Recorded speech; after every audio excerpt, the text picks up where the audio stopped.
Monsieur le Président, bonjour. Bonjour. Ou bonsoir. C'est avec un grand plaisir que notre rédaction, le site Tamsir News, vous reçoit pour la première fois. Nous voudrions profiter de votre passage dans notre ville pour vous poser quelques questions. Oui, bien sûr, merci. Alors, la première question est, vous êtes le président de l'IFD. Oui. Et puis vous revenez de Conakry. Oui. Vous avez sans doute beaucoup de choses à nous dire sur la marche de la transition. Oui. Alors, que pouvez-vous nous dire sur cette marche? Bien, je crois qu'aujourd'hui, ce qui caractérise la situation générale en Guinée, c'est une situation qui a d'abord été d'attente et qui maintenant tourne carrément à la grande confusion. Aujourd'hui, la grande question que nous posons tous est de savoir où va la Guinée, où va la transition, tant les signaux que nous avons, les éléments que nous avons, les faits que nous avons ne montrent pas du tout une transition qui avance correctement dans le sens d'une véritable sortie de crise de notre pays. Et dans ce sens, on peut dire que toutes les initiatives qui sont prises par le CNDD, dans toutes ces initiatives, nous ne voyons absolument rien qui montre que le pays se dirige vers une sortie pacifique de la transition avec le retour à un pouvoir civil démocratiquement élu. Et c'est bien notre inquiétude aujourd'hui face à tout ce qui se passe sur le terrain.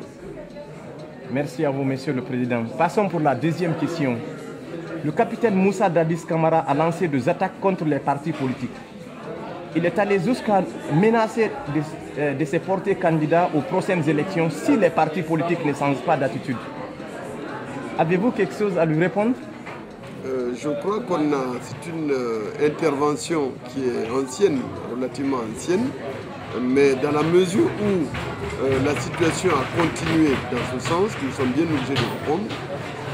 Sur la première remarque ou attaque du capitaine, comme vous l'appelez, pour ce qui nous concerne, nous n'avons jamais manqué de respect à l'autorité qu'est le CNDD, qui a pris le pouvoir donc, par un coup d'État le 23 décembre 2008.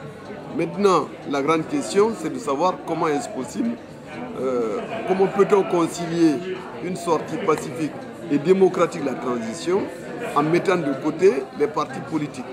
Et il semble bien donc que dans l'esprit du capitaine Moussa Dadis Camara, les partis politiques doivent être totalement marginalisés, sinon écartés de la transition si on s'en tient aux attitudes qu'il est en train de développer. Et c'est bien une source d'inquiétude puisqu'on ne voit pas très bien comment les choses vont se passer.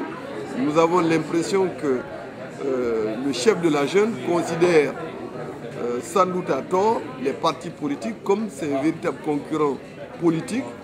Et là-dessus, il se lance dans des attaques.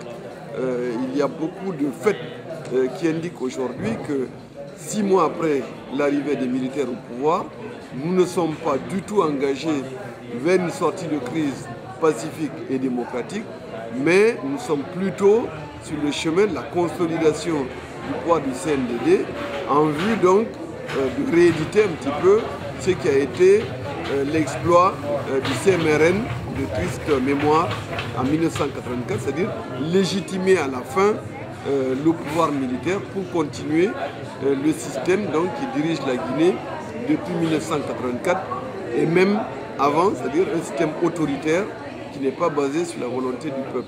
Et c'est bien notre problème aujourd'hui. Nous apparaissons à notre corps défendant comme des concurrents du capitaine Moussa Dadis Camara et cela nous inquiète beaucoup puisque ça révèle des intentions que nous soupçonnions déjà depuis un certain temps mais qui se révèlent aujourd'hui de plus en plus. Merci à vous, Monsieur le Président. Alors passons pour la troisième question. Vous avez récemment assisté à la rencontre entre les partis politiques et les diplomates. Il y a même un incident diplomatique à cette occasion. Que pouvez-vous dire de cette rencontre? Alors, nous avons une situation assez dramatique dans notre pays. On convoque les partis comme quelqu'un convoque son boy. Nous avons été convoqués un jour à la radio-télévision guinéenne nous disant donc, avec une rencontre avec le chef de l'État, on ne nous a pas donné d'ordre du jour de la réunion, on nous a simplement donné pratiquement l'ordre d'y venir, ce qui, à notre avis, n'est pas convenable lorsqu'on veut faire un travail sérieux, lorsqu'on veut faire une concertation réelle pour arriver à se pencher sur les véritables problèmes de la Guinée. Bref, nous sommes venus, le chef de l'État, donc le chef de la junte, a fait un très long discours où il a fait allusion à la situation du calendrier électoral, du chronogramme. Et en disant en filigrane qu'il fallait que les partis politiques se prononcent sur le respect du chronogramme.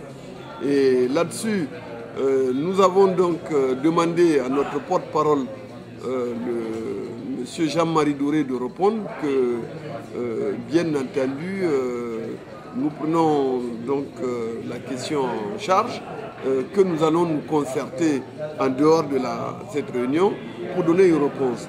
Mais cette situation est quand même très embarrassante pour nous, pour ne pas dire plus, puisque le chef de l'État a reçu de longue date un projet de chronogramme. Sous la pression de la communauté africaine et internationale, il s'est engagé à tenir des élections législatives le 11 octobre et présidentielles donc le 13 décembre. Il s'est engagé en tant que chef de la junte, de chef de l'État, de président de la République, donc de chef du pouvoir exécutif en Guinée.